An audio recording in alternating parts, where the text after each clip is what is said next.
Hello friends, आज मैं आपके साथ पॉलिटिकल साइंस का एक और टॉपिक लेके आया हूँ और टॉपिक का नाम है structure of political system according to David Easton. शुरू करने से पहले बता दूं कि चैप्टर का नाम है पॉलिटिकल सिस्टम और इस चैप्टर के सारे लिंक्स आपको इस वीडियो के डिस्क्रिप्शन में मिल जाएंगे। चलिए शुरू करते हैं। According to David Easton, following are the different structures of political system. Number one, political community. वो क्या कहते थे?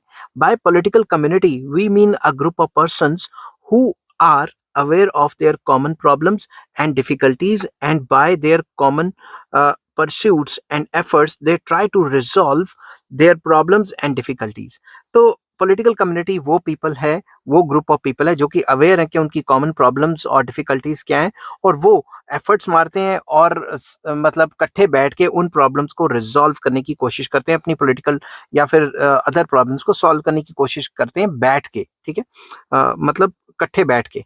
ठीक है, और एफर्ट्स मारते हैं पूरे के पूरे ताकि ये प्रॉब्लम सॉल्व हो सके। Political community is an essential structure of political system and whenever the support of political structure decreases it creates crisis for political system.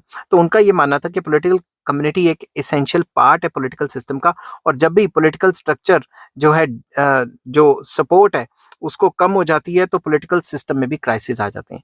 तो सबसे पहला मेन पॉइंट, पॉलिटिकल कम्युनिटी अगर अच्छी चलेगी तो पॉलिटिकल सिस्टम भी अच्छा चलेगा, और अगर पॉलिटिकल कम्युनिटी में क्राइसिस आ गए जो पॉलिटिकल सिस्टम है वो चरमरा जाएगा। समझ गए बात?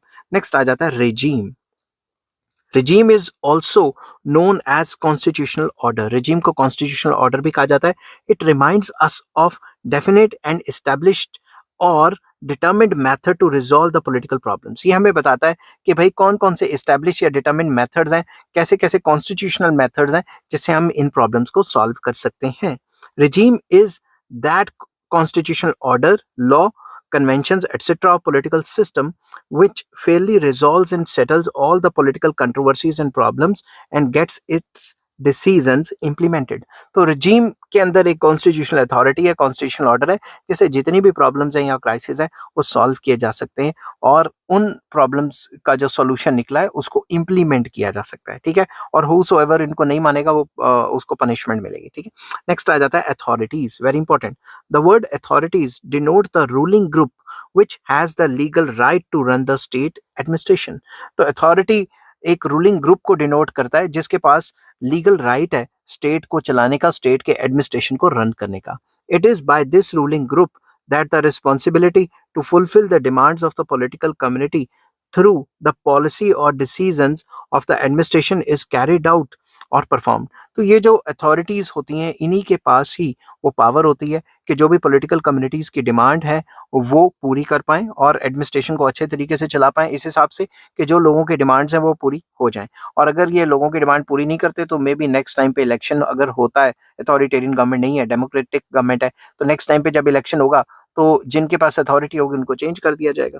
Sometimes the fulfilment of one demand gives birth to another demand and under such situation the authorities have to satisfy the people.